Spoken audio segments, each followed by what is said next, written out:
Uber. Curious to see what Casanova is going to be doing here as well. But of course, yep, that is all the players that we have on this page. Moving on to the next one is where we'll see even more, and that is where we have NS Red Force joining on up as well with their full lineup there. We've got Doc C. So I wonder if Doc and Doc C could maybe be bumping heads somewhere today, right? And when that happens, we can Yes. say the Doctor is in.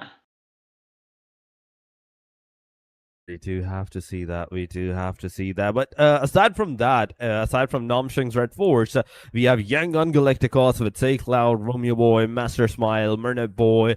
E-Arena has 456, NC2, Turney K, Mormon, Joker as well, and Windonkey. Last but not the least, another name with the full squad roster of 6 players: the Potato, 3XX, Y5, Ryzik 5, Zeta 5, Gekor, and Machi in the play as well. And with these 6 players, there's a lot of versatility on whichever player you want to get into the game. Like if one player is not doing that good, you can just instantly bench him up, get the other one, try to see if the synergy will work out, and your game might improve or not. But D-Xavier, they also have 6 players: Lamborghini, Levioso, 2504, Tao, D-Xavier, and Dai Fang. But Cellcom Digi Alliance has 966, 6042, My VG Haini, Kasim, Leon, and Tryout he with the roster as well. These are the names. These are the players that might play, and you might not see some of them today as well, because if the synergy-wise the thing goes really good, there's definitely not going to be any need of getting those extra players into the lobby and just think put a bulldozer on your own performance at that point. I don't think you need to do that if you're doing good. Yeah, I don't see any construction happening here today. What we are going to be constructing though is the overall rankings post match 5 from yesterday. So Bigatron by Vitality finishing strong on 52 points, and we'll get to see today whether or not those 52 points are going to be sufficient to keep them up in pole position. I've got a sneaky suspicion that that might maybe not be the case. But yeah, here we have our standings as of the end of yesterday. So of course, coming to the lower end of this page, Alpha 7 and Vampire Esports both coming in on a lovely 27 points apiece. Horror Esports and Alter Ego up at the top, also then tied on 39 points apiece.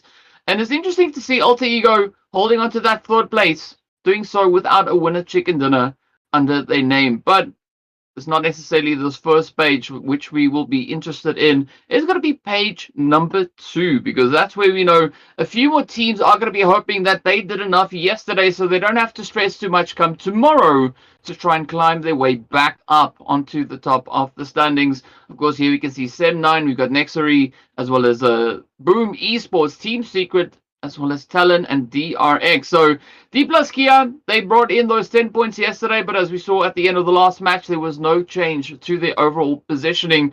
But of course, then as we move on to the later part of the stage, this is where we can see D Xavier and the rest of the teams that are going to be looking to play today, that are going to be changing those zeros and maybe become a few heroes as they secure the points throughout today's 5 matches. We do have to see that, but the MVP ranking from yesterday, 5 matches are on our screen, and we talked about this. Killer YT, yes, you have some decent number of elimination, the damage, but the survival time is not there. So I do have to see if anyone from this rest of the teams like Vampire or Leopard, even he can manage to secure some decent number of survival time in today's matches, get some decent number of damage, and just take out the number 1 position or even the number 2, because I don't think so that Bigatron Vitality is playing there. They should have been in the group number A. So as we're doing just the group B and C, Bumblebee will not be playing. So instantly he will be going down the ranking of the overall MVPs for today. Tomorrow he will make a comeback. He might make a comeback from that point onward. So we will do have to see about that. But today's matches, once again, it is Erangel, Miramar, and Erangel. My petition for Sandhawk has gone to waste. They didn't approve that, DK. We're still seeing 3 Erangels.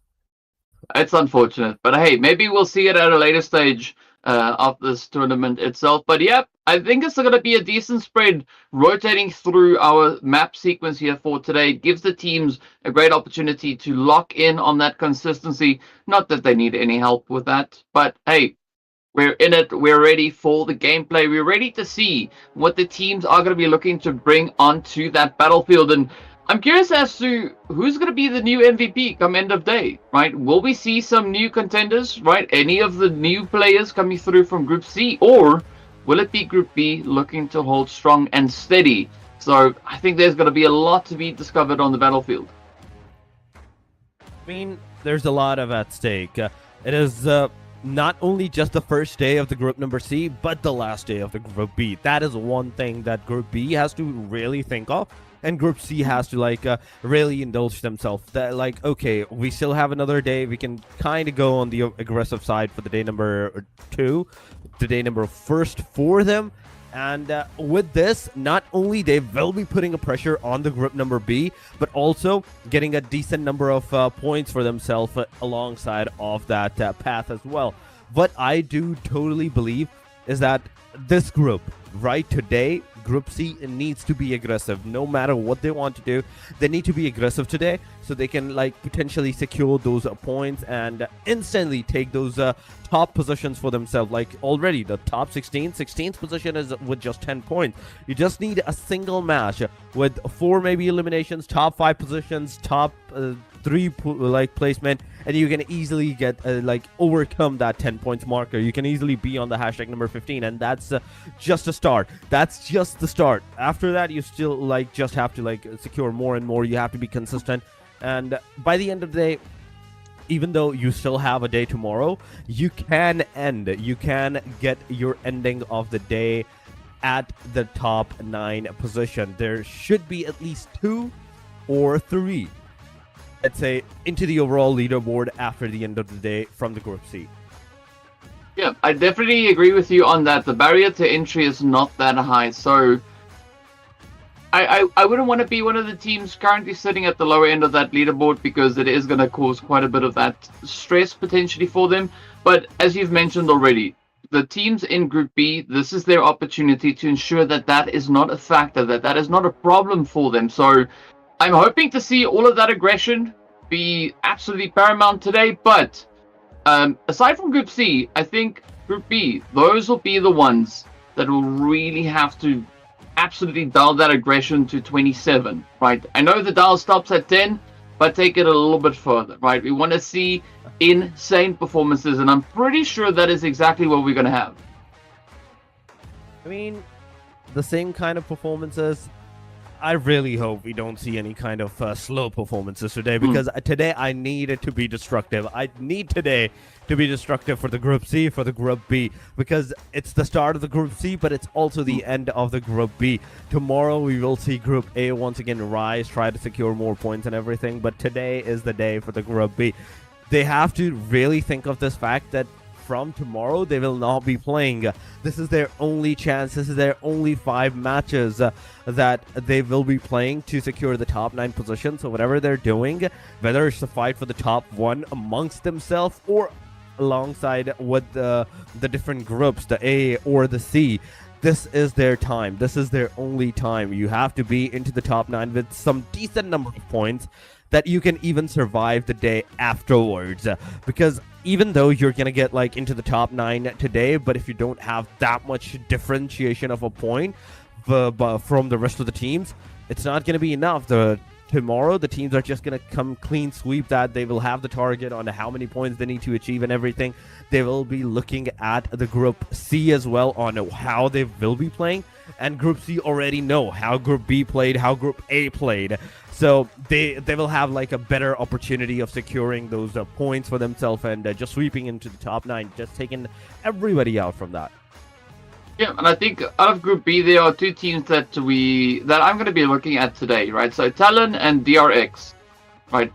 Already sitting on the lowest end of the standings, so there is an opportunity for them to really try and bring those ladders, right, to start to climb up the overall standings, and they've got a decent pacing to kind of play through here today, right? Starting over on towards Erangel, I think there's going to be a great opportunity for that to be the case. But I think at the end of the day, it essentially boils down to what their approach is coming into these matches, right? If they decide that they are not satisfied with the position further down, they want to try and play to come onto that first page, this is the day to make that happen. And as you said yesterday, of course, only the top few teams are going to get that direct qualification into the grand finals, right? Because after that, we are going to be moving into the last chance where the rest of the teams have the opportunity to try and still secure those slots. So ideally, I think getting the direct qualification would be the more comfortable approach to take. But we've also seen a few teams that actually prefer to play through the last chance, right? To have a little bit more of a challenge to try and refine a few strategies or plays that they're not 100% comfortable with. So I'm curious as to which way the teams are going to be leading. If it was me, I would try for the straight up qualification. But of course, there's a reason I'm not on the battlefield, right? I mean, that is true for the both of us. So we're here, we're talking about the teams, but they know. The teams know exactly what they need to do and how they need to play to whether secure the top 9 position directly into the grand final, or they will also have a chance into the last stage. And talking about the last stage, where you have 2 days, 10 matches in each day to play out and secure that position for yourself, the top 9. You will not have that into the last chance. You will only have 1 day, and I think that's 6 matches or 5 matches that we're talking about. I think it will be 6 matches from the last chance and the grand finals that we might see. So 6 matches for the last chance that might get played. That will be different because everybody is going to be kill hungry at that point. You only will have 1 day. You only will have the top 9 position to secure yourself, and not getting into that. That's the hard part because you have played against all of these teams already. You have went through with them once, 2 days, in fact, for 2 days, and not getting into that last chance survival stage and securing yourself into the grand finals. I think the margin will only be negligible, only 1, 2, 3, maximum 4 points, in my opinion. But one thing that you and I both are waiting for is the day number 2 to start. The Group C to actually commence their action against the Group B. The first match, the Erangel, that's what we're waiting for, because not only the plane line will determine once again on how the team is going to dictate their performance, also how aggressive are they going to be from this point onward? Are they going to be really aggressive from the very get-go? Or we're going to see some kind of similar performance from the yesterday matches, like they were not taking the fight early on, head-on, and we're kind of waiting out for the 4th, 5th stage, 6th stage to be made, and then taken in an instant those clashes, those series of fights that came along the way. I mean, fighting is going to be a big part of what the teams will have to do here today. And of course, speaking about the fighters that we've seen just yesterday, I think coming into today, Ahura Esports, Alter Ego, there's a bit of an opportunity for them to really hone in on that. I'm especially curious as to what Ahura Esports are going to be looking to bring forward here today, right? Yesterday, they actually finished quite strong. We did see them making it all the way up onto that second position on the overall standings. So the expectation is there. Of course, Alter Ego, one of the teams that are not going to be playing today, so they're going to be hoping that they were able to do enough so that they're not going to be having too much work to do come tomorrow's matches. But so for the teams that are there that have a decent standing, I'm looking forward to seeing just how much points they're going to be looking to add on to that, because if you look at the gap, the difference between that first and second place, yes, we are currently looking at about a 13-point difference, but that could quite easily change, right? As you said, coming into today, for the teams that have no points so far, gaining entry into the standings is going to be quite easy, but it's going to be just as easy for those teams already situated much further up to just strengthen the overall tally that they have. So I want to see just how hard that push is going to be, right? Yesterday, Hora, we did see some phenomenal angles coming through from them. Of course, they were able to secure themselves that winner with a chicken dinner as well. So I want to see maybe a little bit more of that, right? I'm curious as to whether or not they're going to be looking to add even more, right? Maybe go for 3, 4, 5. Maybe not 5 winner chicken dinners in one day. That is maybe a bit of a super ambitious play looking at the lobby that they are going to be contending against. But yesterday when Hora got those 10 eliminations alongside the chicken dinner, those 20 points did quite a bit for them. So if they have another game like that, they could be the new team sitting up in pole position, at least temporarily. So there's going to be a lot of pressure. And just looking at the sheer support coming through for the Four Thrives as well as A1 in the chat, I think there's going to be a high expectation of both those teams performing exceptionally well here today as well. I mean, at this point, Aurora Esports, they have a chance to take over the Bigatron at this point, because Bigatron, after yesterday matches, they were on the hashtag #1, and you already mentioned that's 13 points of a difference, 12 points, 13 points of a difference that's going on alongside of the way. So whatever they're trying to do at this point, they have to do it in today's matches, no matter what.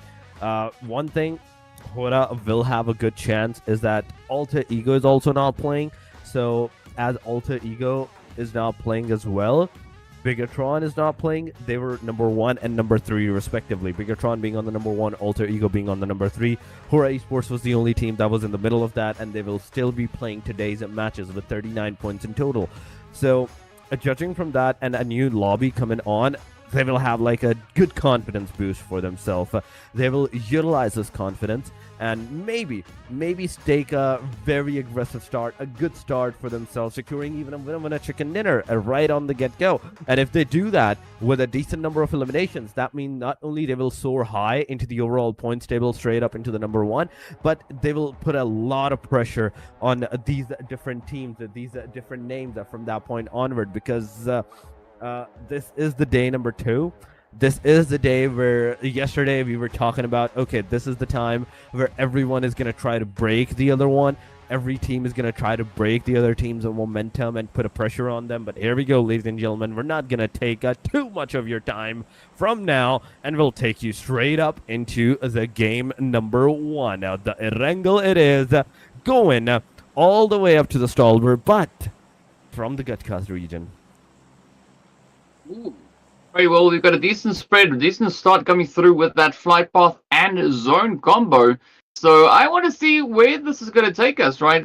Already, I think a few teams are going to be smiling quite a bit just looking at what they have to work with here. So let's see how this is going to plan out, or rather pan out for them. Vampire Esports again, right out of the bat. Off the bat, rather, going for their usual location. Nothing changing up all too much in that regard. A nice bit of a change coming through from the side there of Talon. Of course, as we know, one of those teams that are in need of a few more additional points. So let's see if the change in location could maybe assist in bringing that to the foreground here. But yeah, I like the spread. We're not necessarily looking at any crazy hot drops. I say that, and then we look towards that eastern side of the zone, and it is looking absolutely chaotic. First zone is looking chaotic for some of the teams going the school side. I'm seeing 2, 3 maybe different teams at the school apartment, the main buildings, even at the Rozhawk, where we can see the Boom Esports going along the way. ASI going all the way up top to the Severny region, and Four Thrives going down to the Ferry Piers Road. But on the mini screen, we can see the Cellcom Diggy Alliance taking the fight. We're using the Ace 32, try to get the player down, but no luck whatsoever. Not only the player managed to get away from this area unscathed, but also now they have successfully made sure that they know Cellcom's Diggy Alliance's location as well. Not only that, but the amount of bullets, the amount of loot that they had, it kind of has been used somewhat. You have depleted some of your ammo, some of your arsenal, so you now have to go to a different location, relocate, and get more arsenal, more ammo for your guns and everything. Ammo is definitely something that goes a long way. I always struggle to find enough of it. But maybe I'm just not super efficient when it comes to my ammo usage, right? Who knows? So let's see how these teams are going to look to get that situation sorted. Maybe it won't be as much of a problem for them. Of course, they do a lot more spraying than I can even manage to accomplish here. But there's going to be a lot of opportunities for this now. As you can see, Red Force definitely finding themselves in a somewhat contentious position here. We did see Alliance just ahead of them, so I wonder if we will have a bit of a push, a bit of a rush coming through here. Of course, if you're curious as to what the standings are, there we can see the scores over on towards that right-hand side of the screen. But this is now Red Force readying themselves up for a bit of an altercation. Alliance just over on the edge. We could actually have a bit of a pincer play here, right? A little bit of that vice grip maneuver coming through from them. As you can see, decent spread. Red Force occupying several angles, and it's all down to when they decide to strike. This is the time. This is the opportunity, and there it is. Not on the Namshing's Red Force, but on the Ferry Pier region, where Sem9 is getting those shots by the hand of Fourth Rise. Fourth Rise taking two of them. Namshing's Red Force Doxy coming on, taking down one of the player of the South Pubg Alliance as well. Forty Quality gets taken down. It's a back and forth going on two different regions, two different places. Knockdown, the confirmations coming alongside of the way. The DBS made it connection to 40 Fullock. Fullock has been finally eliminated. The first player of the Fourth Rise, it's gone. That is the first blood being drawn into the lobby. From 64, we go down to the 63 tryout. He gets taken down as well. It's a knock. It's a confirmation. From 63 to 62, and Namshing's Red Force now having the upper hand against the Selcom Digi Alliance. This is the time. This is the time. Go forward, go push, and take that man advantage against the Selcom Digi Alliance. Let's see if that is going to be the play here. Red Force. So just making sure that they are mobile enough to get to where they want to go. Boom Esports, rather, in the meantime, all the way over in towards that sunken city. Nice little bit of peace and tranquility on that front. But Fourth Rise, though, we can see if they can now push this engagement any further down to a solo. So for T24, this could be all down in the bucket right now as Sem9 starts to aggress. Looking for that opportunity, the angle. Beautiful nade coming out, though, picking up two. Let's see whether or not T24 can lock in the rest. No! That is going to be the end of the road as Firen stops the play right then and there. Puts an end to it. But fortunately here for Sem9, all their players are still in the game, so they can actually continue with the sheer aggression that they've been showing so far. M9's aggression was amazing, and I have to give it to you, Miko, with a 1v3 going on. Oh my god, taking down one of the best team of the Pakistan region. A Fourth Rise it is. Completely eliminated. A 1v3 being done on them. Firen took the last player, last man alive, but Selcom Digi Alliance, Leon, oh my god, he's in the air for some reason, but he's low on that HP as well. Now, you make a move, and your location is going to be revealed. You stay here, the grenade might just do a splash damage on you and get you eliminated, because NXZY, you can see him, he is cooking a grenade, but he didn't throw that. He didn't throw it up. Leon, DZY, he's just chilling there with the 1897 pump-action shotgun, not making any kind of moves. He's just going to let the team Namshing's Red Force look out here, get away, and then maybe do a backstab. Come on. I'm looking forward to it. Do a backstab, but no, he just jumped down, he gave out his location, and now Selcom Digi Alliance, they may have provided some of their locations of the Namshing's Red Force, but there we go. RRQ versus Selcom Digi Alliance. A third party ensued into the vicinity. Namshing's Red Force getting another elimination. TZ getting a Leon, but oh my god, XZY throwing a grenade straight up on TZ. This is not good. This is not good. Whereas there's another team, a third party into the area, you're nading your own team members. Let's see. If anything is going to come through here on the side now for RRQ, as they start to push on forward already. A few teams are starting to drop like flies. This is not the kind of start to the day that they would have wanted, but hey, it is what they've been given. RRQ now quickly looking to see if they can maybe sneak on up, lock in more than that one elimination. Great opportunity available. Gotta watch out for Benny off in the distance though. Ooh, there we go. Quick reaction. Nice little bit of a dispersion there. Just trying to bring that HP off the vehicle down, giving themselves quite a bit of a fighting chance here. But now Red Force getting ready to come in with full force as they start to move on forward.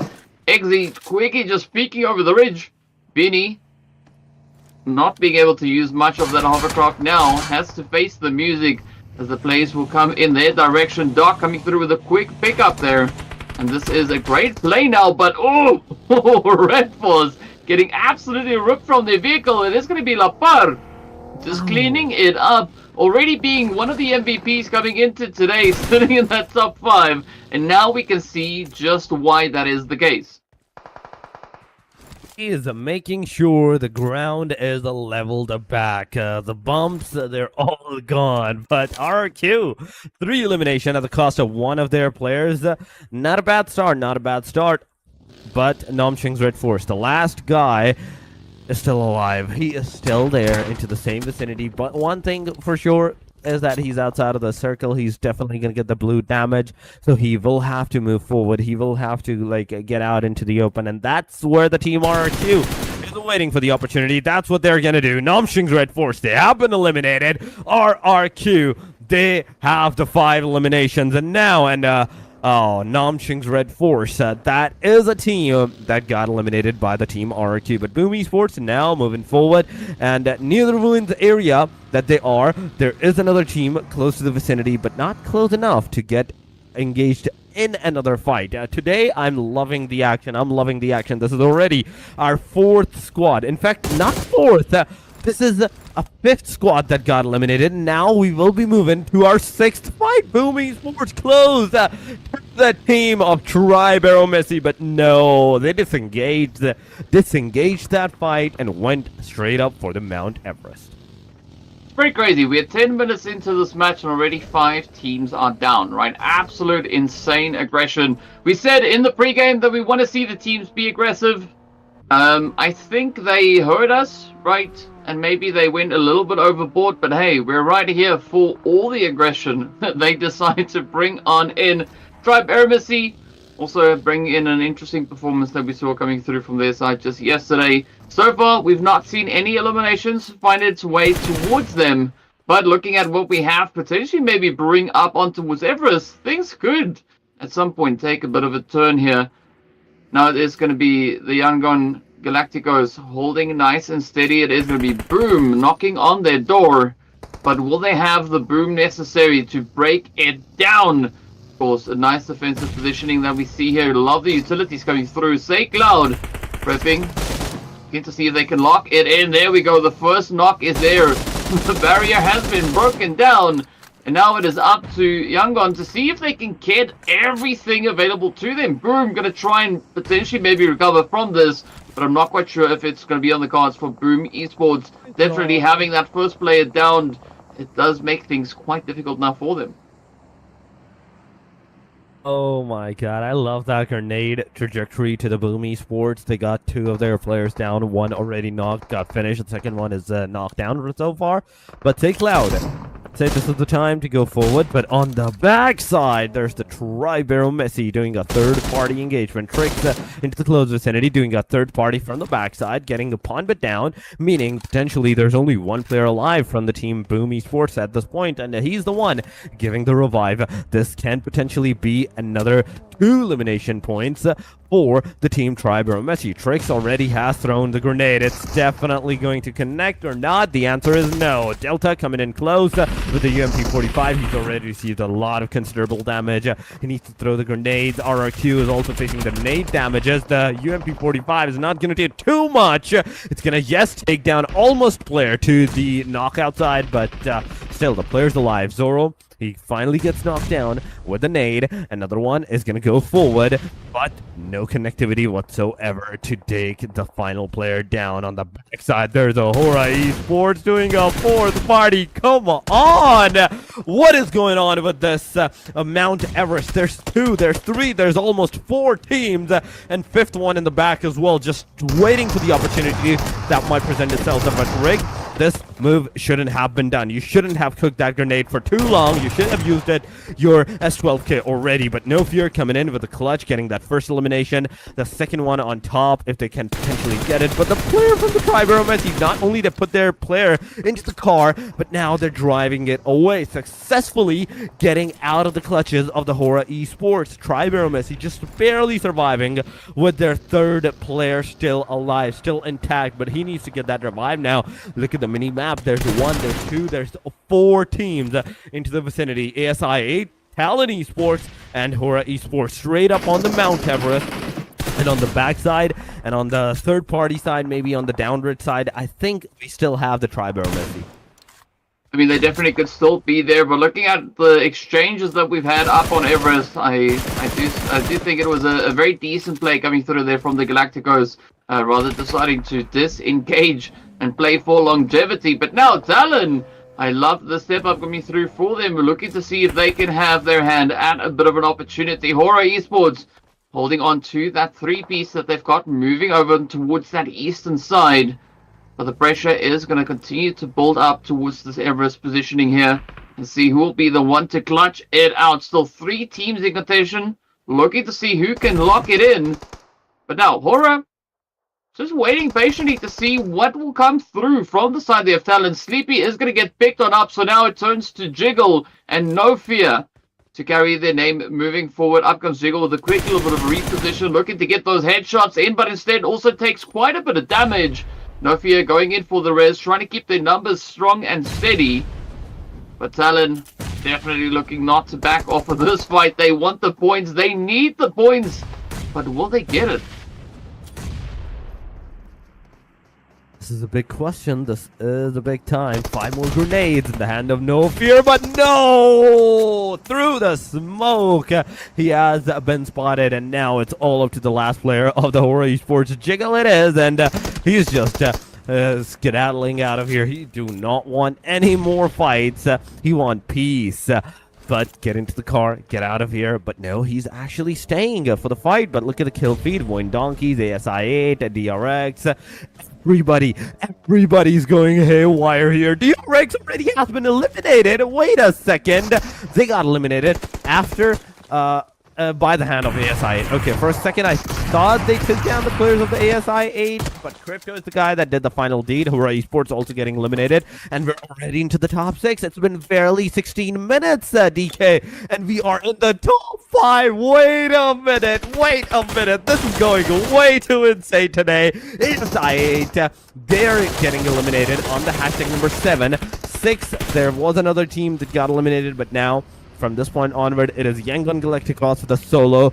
Then we have DX with 2, Triborough Messi potentially with 3 so far, but Vampire Esports with the 4-man that they are, they're going to push. But Lazarus, he's going to be taken down. It's an instant confirmation straight up, and Triborough Messi securing that 5th elimination, but at the cost of their player. Now they're down to the last 2 players, but oh my god, the spirit is still there as Strix gets another one. Vampire Esports straight up from all the 4 players down to the very last. I don't even think we're going to make it all the way to phase number 5, just based on what these teams are doing right here. Everybody waking up, deciding to choose violence. But let's see whether or not Vampire will be able to survive. Oh, Delta running straight forward. Unfortunately, that wasn't a nade getting sent in their direction. It's going to be Delta now trying to close it up, getting so close to finding the next final few plays, as Vampire does everything in their capabilities to try and survive the onslaught here. Nice little bit of a repositioning, as you can see. That is Vampire still trying to climb back on through. Already 6 points going to the side here of Triborough Messi. Delta seeming very confident up at the top here.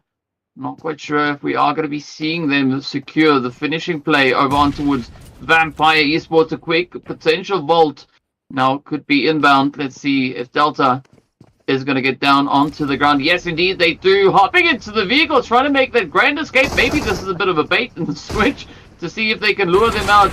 So far, an interesting strategy coming through here. Triborough Messi choosing to play for survivability. A great opportunity to just escape, but of course those shots still connecting up into the vehicle, so they might not make it all the way back into safety. Of course, that Zorna beautifully centering up on towards Gatka. And look at this. Talon still sitting with 4 players up. Now Oh just getting my themselves god. positioned on high ground, looking for the next 3 eliminations. If they get that, this match is over. This match is over already at this point with 1 versus 1 versus 1 versus 4. Talon Esports, it's a straight up winner chicken dinner for them, no matter how you look at it from. But unless one of these players from Vampire, AST, or Young Gun Galacticos pulled off a very big gamer move with a 1v4, 1v3 into the vicinity, then the other teams may stand a chance. But Young Gun Galacticos, my net boy, he's not moving. He's not like getting out of the compound, even though he knows that there is a guy from the tribe Burmese. He's straight up into the front lines, into the same compounds, right in front of him.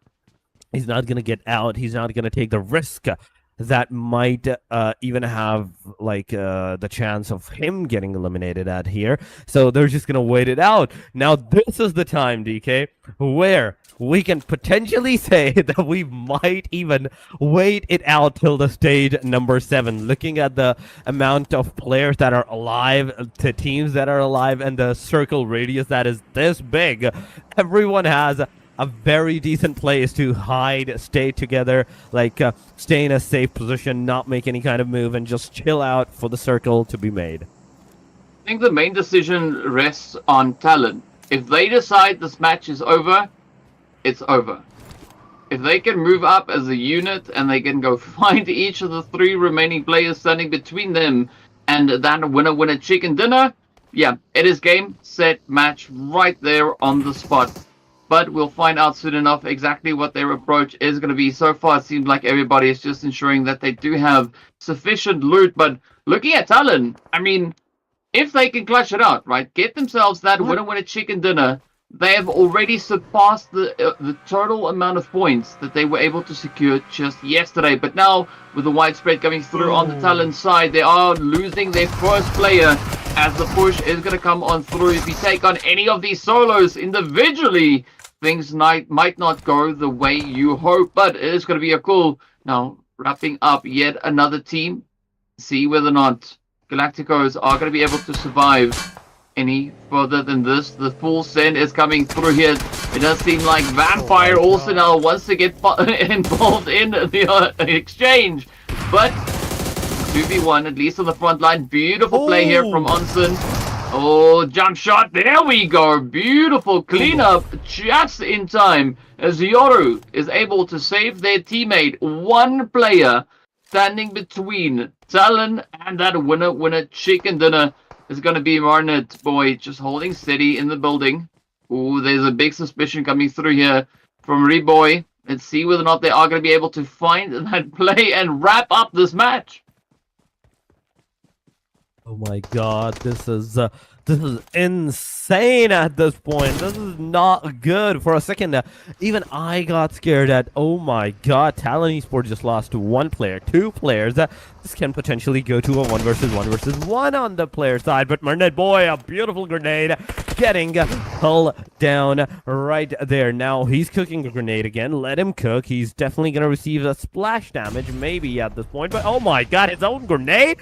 Come on, but there we go, boys. I came in with the Molotov, and it's over. Talon Esports getting that first winner chicken dinner for themselves, and I have to give it to them. The amount of players that they had till the very end, it was commendable. Yes, not that much of the elimination numbers, but still, a winner chicken dinner is a winner chicken dinner indeed. Those 10 points, they are yours to take at this position.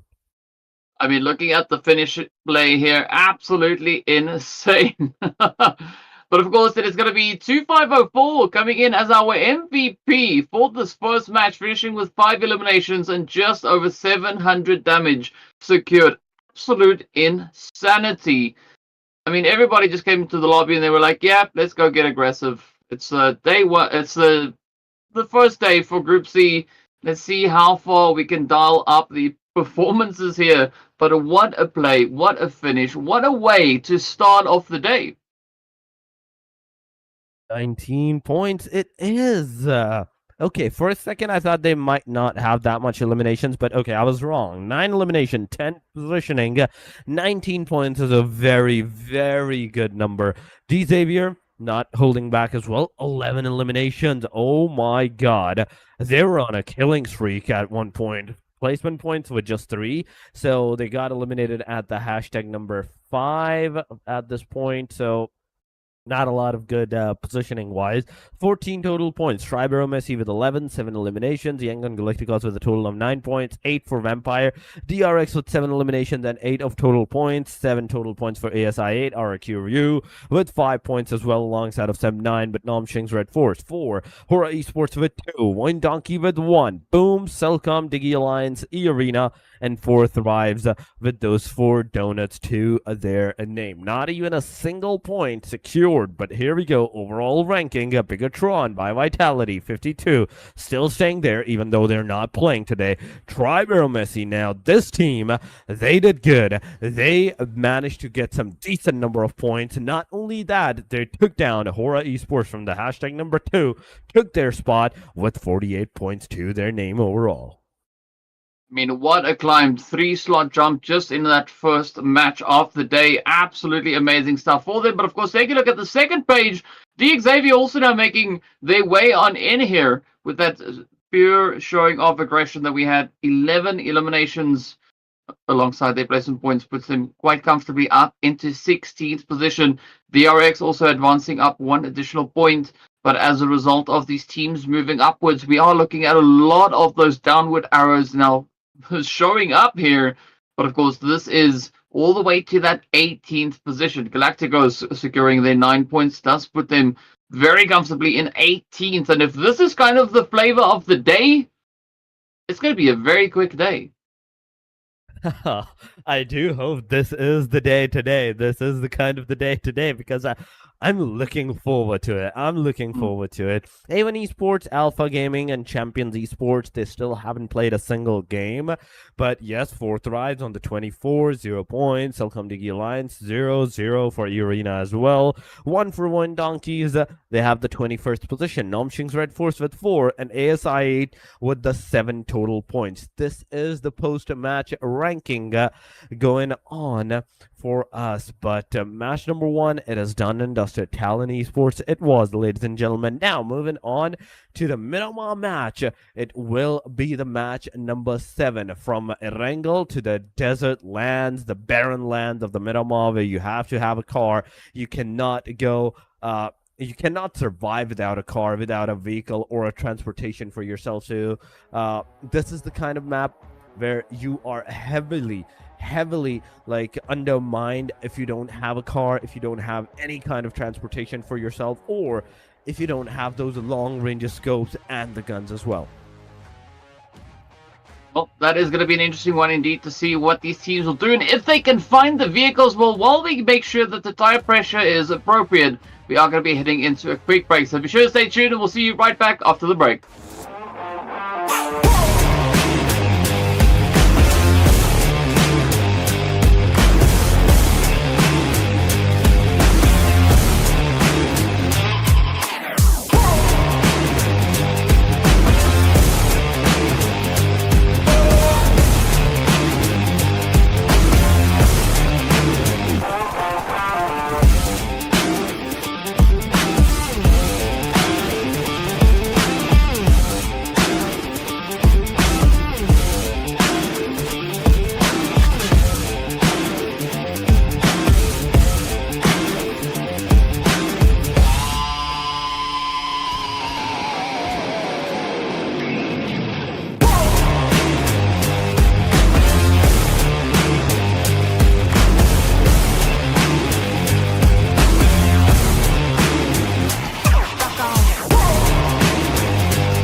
Welcome back, ladies and gentlemen, once again to the Lidoma Asia Showdown season number 3. After 2 successful seasons and the season number 3's first day as well, we are here with the day number 2 of the season number 3. But it is Yukaster Torix, and with me there was DK for a second. I think he went invisible, but you can still hear him no matter what. But yes, the match number 2. After the Erangel, it is the Miramar time, and just how much aggression we saw into the Erangel match. DK, do you really think that it will continue out into even the Miramar, or we're going to see some different standoff on the Miramar side? I think they've set the standard for the day. They all the teams decided today is the day we get aggressive because we can, right? And so, I mean, we finished the first match before we even hit the 6th stage. Right, that was pretty crazy. Yes. So, I'm expecting to see. I think we might see a little bit of a compounding of that happening through the day. Who knows? By the time we get to match 5, it'll end by the time we hit the lobby. Right, as the plane starts to take off, the game is over. It's like the match has been concluded already. But yeah, so I think we could see a lot more of that happening here today. Not necessarily finishing before the 5th or 6th stage, but we are going to be seeing a lot more of that aggression. The teams, I think, are going to be getting ready, right? Because there was no reason for them to be this aggressive right out of the gate, but that's just what it was, and that's just what it is. So I'm curious as to whether or not the hot drops could maybe be a thing here today, or are the teams going to use that first phase to make sure that they have all the ammo that they need to kind of just flow through this game. I'm very excited to see what the decision will be. I mean, I'm excited to see how the teams are going to play it off as well, because at this point, the way that the first match was aggressive, I'm kind of loving it at this point. I kind of want it to be the same for the Miramar as well, but we can't hope for things that might not happen. And I really do hope that it happens. But Yangon Galactica is going to Puerto Paraíso so far. Impala is being taken by the team Boom. Celcom Digi Alliance maybe trying to go towards the Los Leones. But yes, so far, not a lot of drops going around. Yes, ASI-8 is also going to the Los Leones because that's what their drop location is. With the Circle is going to take a shift to the southeastern side.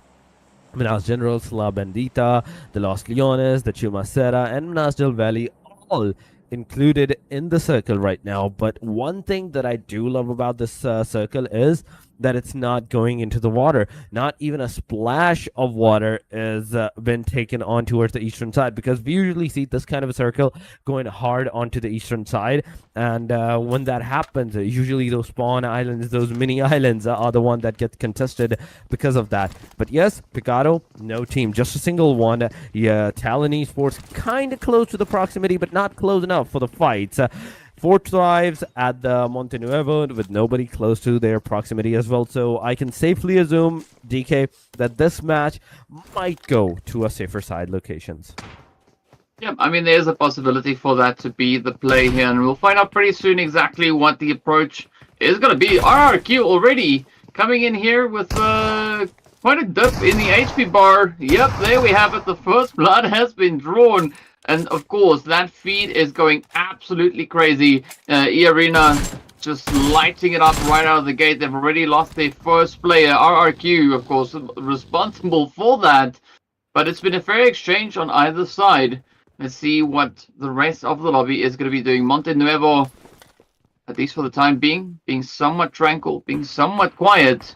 But I don't think that the teams are going to be sitting around for too much longer. Also curious to see what is going to be happening with Talon. And of course, the players coming through there from the side of Vampire, who you mentioned are up in towards that Picado, as well as potential Chumacero region. Also, Sem9 already walking away with 2 eliminations, picking up Elims off in the distance.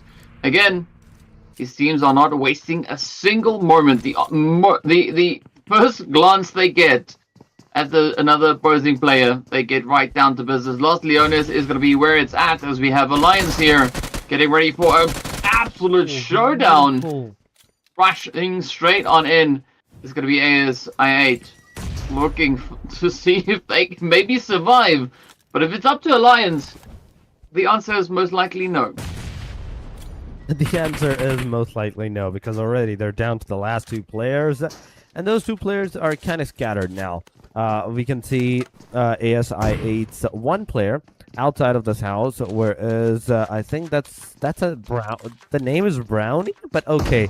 The rest of the players also managed to get that revival done. It's back to the three players that they are of the ASI8, and they are ready to take this action once again. He needs to heal himself as soon as possible so that he can take the fights easily against the players. But Leon's DZY with the DBS in hand. There is 966 with a grenade in hand. But Crypto from the very top of this compound, he managed to get a knockdown. But oh my god, who got who'd right there? It's a knock. Who is there? There's a grenade right on the face, getting a knockdown.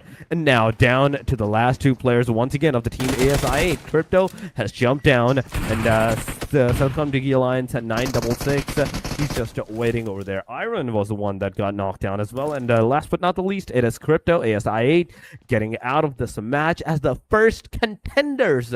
This time around, they're the first one to be eliminated by the hand of Cellcom Diggy Alliance, nonetheless, without even a single casualty to their name. Cellcom Diggy Alliance, they have all the four players alive, and that is a great start, judging from that.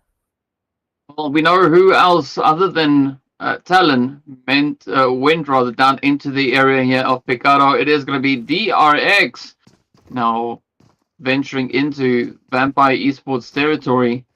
So it's a Big Mama, Big Papa holding nice and steady, waiting to see if they can find a bit of an opportunity, maybe secure themselves an angle.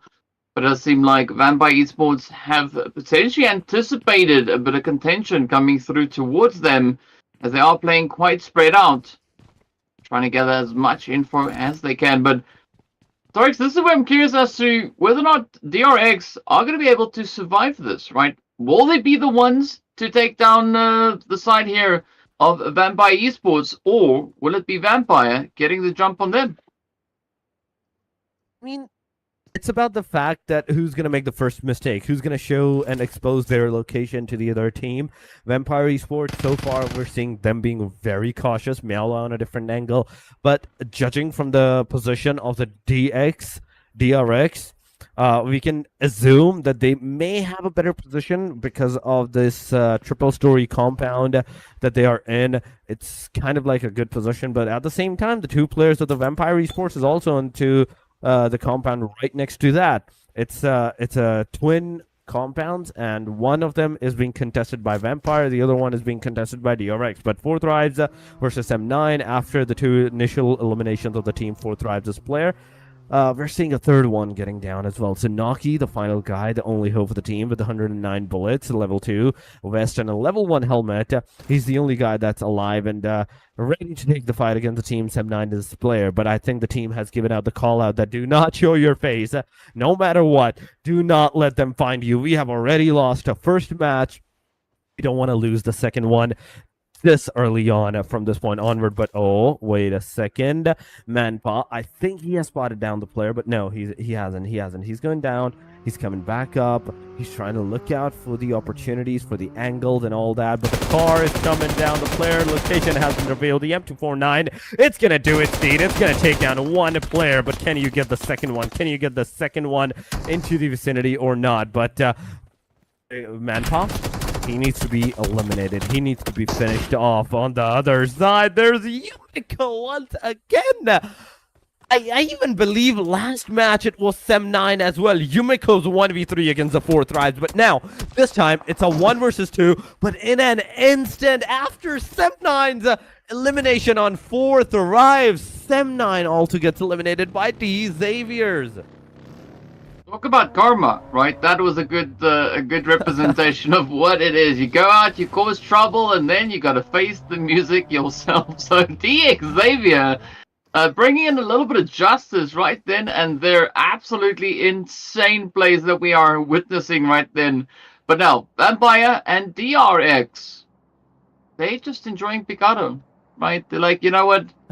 It's a super chill day. It is stage 1. We'll relax, enjoy a little bit of the sunlight. And then maybe if stage 2 hits and the zone shifts, both of us will get out of the building, go on a little bit of a stroll, check that we've got our And weapons nice and I'm just clean. kidding.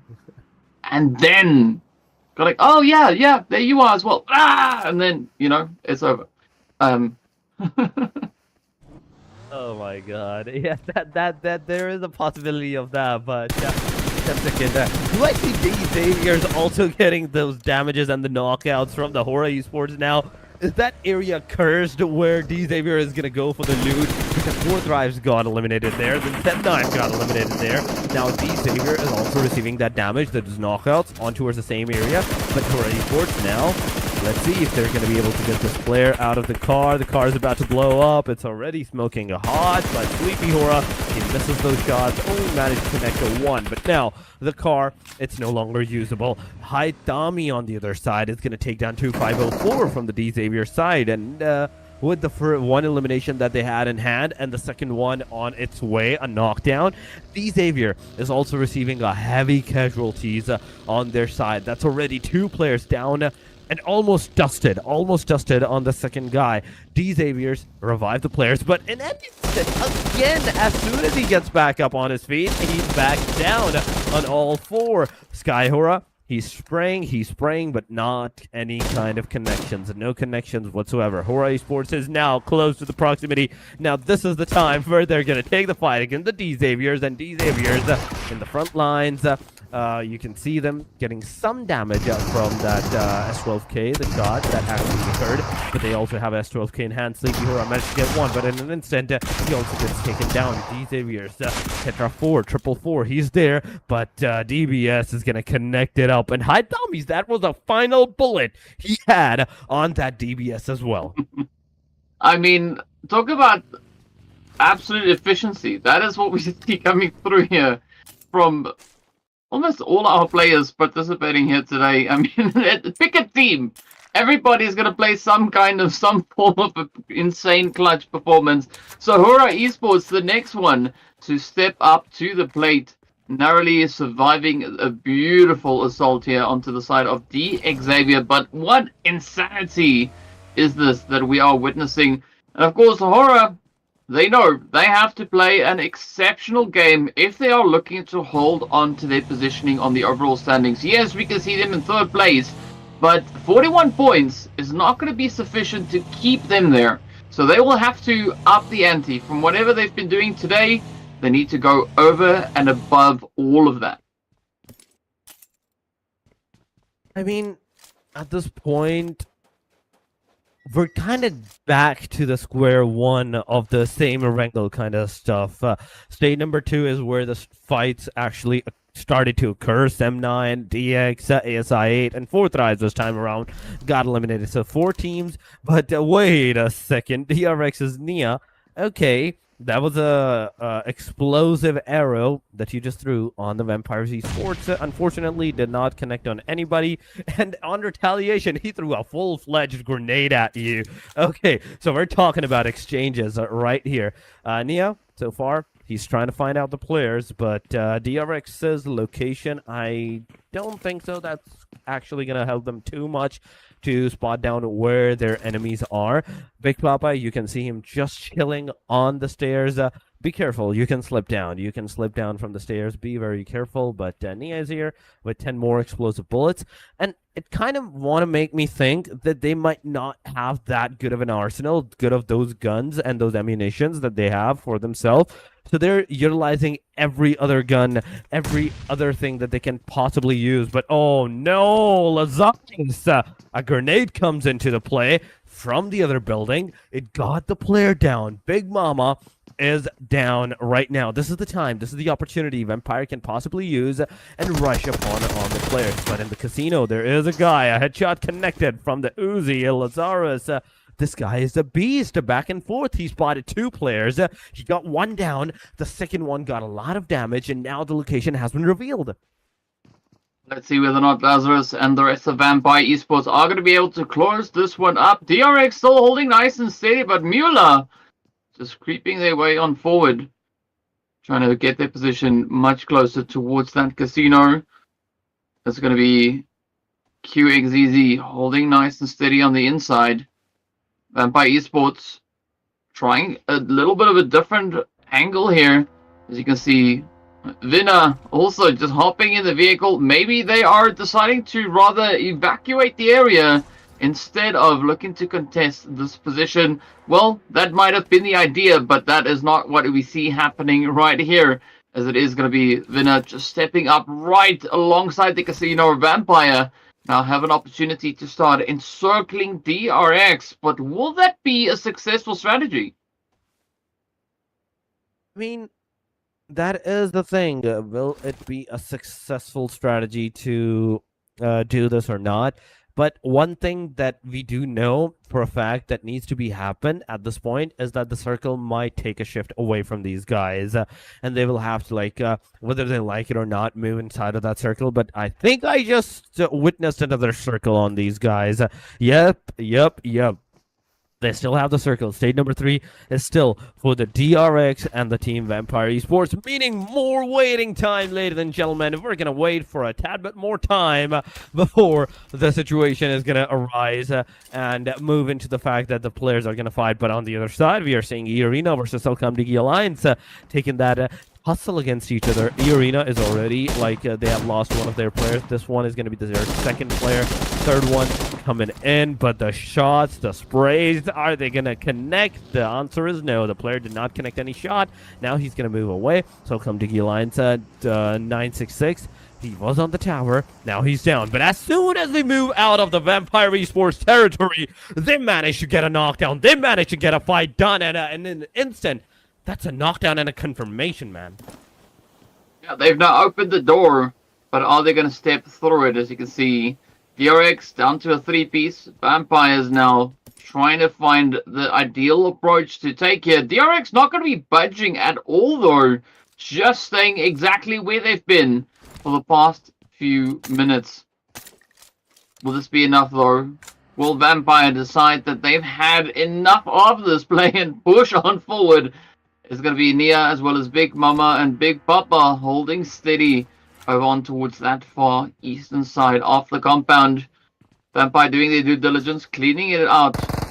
Room by room, building by building. Ooh, in the meanwhile, there's going to be E-Arena now having to face the music, as it is going to be an absolute aggressive showing. Pitching up to their door. The floor is there. Are they going to be able to defend? Beautiful nade. Just helping to keep the Galacticos at bay. But now, it's going to be Joker cooking up a nade. Could this be the one to wrap it up? Instead, gets caught in the door, and down they go. E-Arena out in 12th. Oh my god. This is insane going around E-Arena. They got finished off right there. That's 2 eliminations for the Young Galacticos at this point, but also they are kind of into the line and the fire line of the Pubg Alliance from this point onwards. They have to be very careful on their next move. Team Private or Messi, I haven't seen them kind of into the proximity at any time so far. But yeah, some of the players are kind of low on that HP, but Young Galacticos' Master Smile, he managed to get a lot of damage done on the Namsheng's Red Forces player. There we go. That was a lot of damage done, but not enough. Not enough to get that knocked out on the player. Say Cloud is here from the Young Galacticos.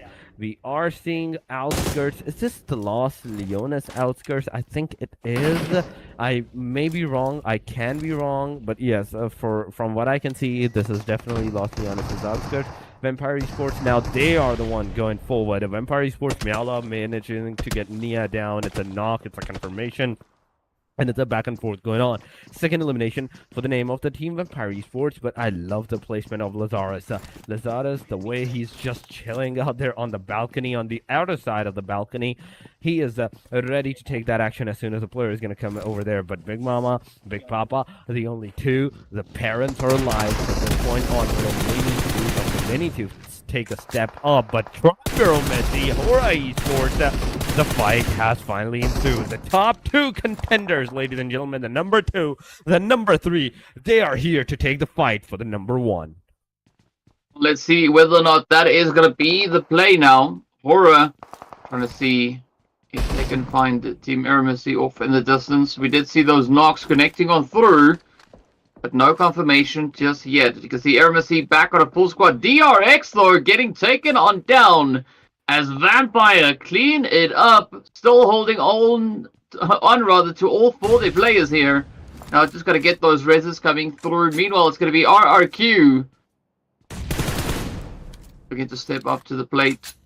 They have what is left of the players there from the Galacticos just ahead of them. Alliance up on the ridge line, moving on forward. Could still be quite a bit of a play as we go flying off the side of the cliff. Kasim, who needs stairs? Just drive off. That's so much easier. It saves you so much time. And of course, you don't have to worry about seatbelts. Of course, it's only applicable in games. Don't try it in real life. It doesn't quite work out the same, right? The rigidity of these vehicles are something else. In the meantime, 10 teams remain, 35 players alive.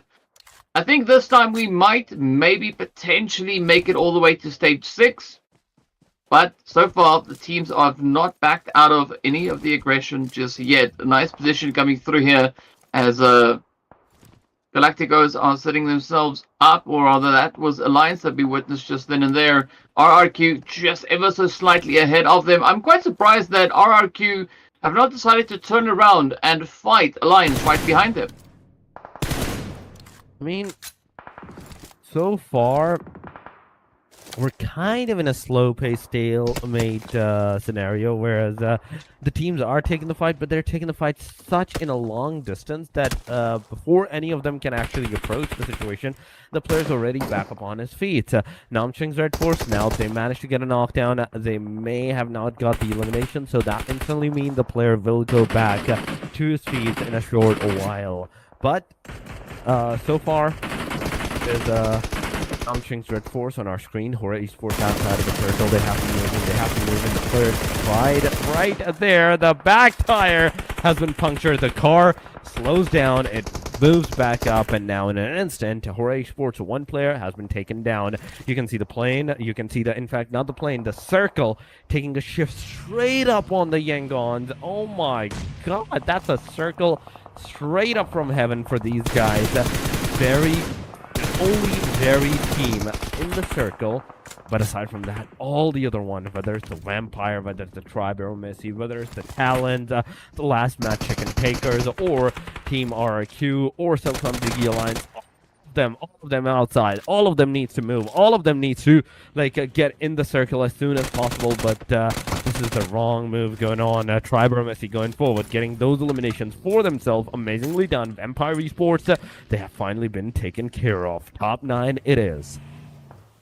A good play indeed. Voin Donkey ID now also trying to bring in their contribution. As you can see, the shots continue to push on forward now as they move up onto Red Force, quickly dealing with the play. Red Force now down to a solo. You can see Eggsy for the distance, trying to see if they can survive this. A quick response coming through though, as the plays keep rolling on up. Voin Donkey not out of the woods themselves, also feeling a lot of that pressure getting supplied by that eastern side. Utilities now raining down on them. It's going to be Boom Esports ending the run. Voin Donkey absolutely obliterated. Off they go. 3 eliminations to their name. Doom Esports though, or Boom rather, coming through with a beautiful squad wipe. 4 eliminations to their name. Eggsy still holding nice and steady there for the side of Red Force. Will they be spotted out as the push now? The rotation starting to come through here from Boom Esports. Nice controlling position up towards the north, but they're going to have to venture down into the bowl to see if they can get much further in towards the zone itself. Center zone though, already pretty occupied as we jump over onto RRQ. Trying to make their own bit of entry. They are going to try and work their way through the side there of the Yangon Galacticos. Nice bit of utility coming out here. The nades popping off all over the place. HP Bar is taking quite a bit of a tanking here Now, with the blue zone moving in, it is not going to help the whole situation either. It is going to be NS Red Force taken out in 8th place. RRQ trying to clutch it up down to a solo, as the rest of the team has all been brought down to their knees. A quick picky spray coming across the way here. Will it be enough, or will RRQ be able to get that res? Celcom Diggy Alliance also now just managing to heal themselves up. RRQ will go out in 7th, and we are down to 6 teams. Oh my god. We are down to the top 6, ladies and gentlemen. Triborough Messi. There is the Talon, there is the Team Boom, there is the Yangon Galacticos and Celcom Diggy Alliance, but Boom has been taken care of. We're in the top 5, ladies and gentlemen. We are in the top 5 from this point onward. There is no hoping to save anyone. Yangon Galacticos, you can see Mernet Boy trying to take down the team. Triborough Messi's a player, but he's missing his shots. He is missing his like sprays and everything, not getting the connections that he should have got right there. But there's also the team Hora Esports into the vicinity as a solo player with 4 eliminations. Talon Esports in this match, they haven't even got a single elimination to their name, but I had to give it to them with 3 players still standing, now just 1 player being down. The situation is kind of going into the worst turn for themselves, but Giante finally has been taken care of by the hand of Mernet Boy. That's 2 down of the team Triborough Messi, down to the very last 2, but on the other side, we can see Boyza being taken down as well from the team Talon Esports. The back and forth, 2 different teams going around.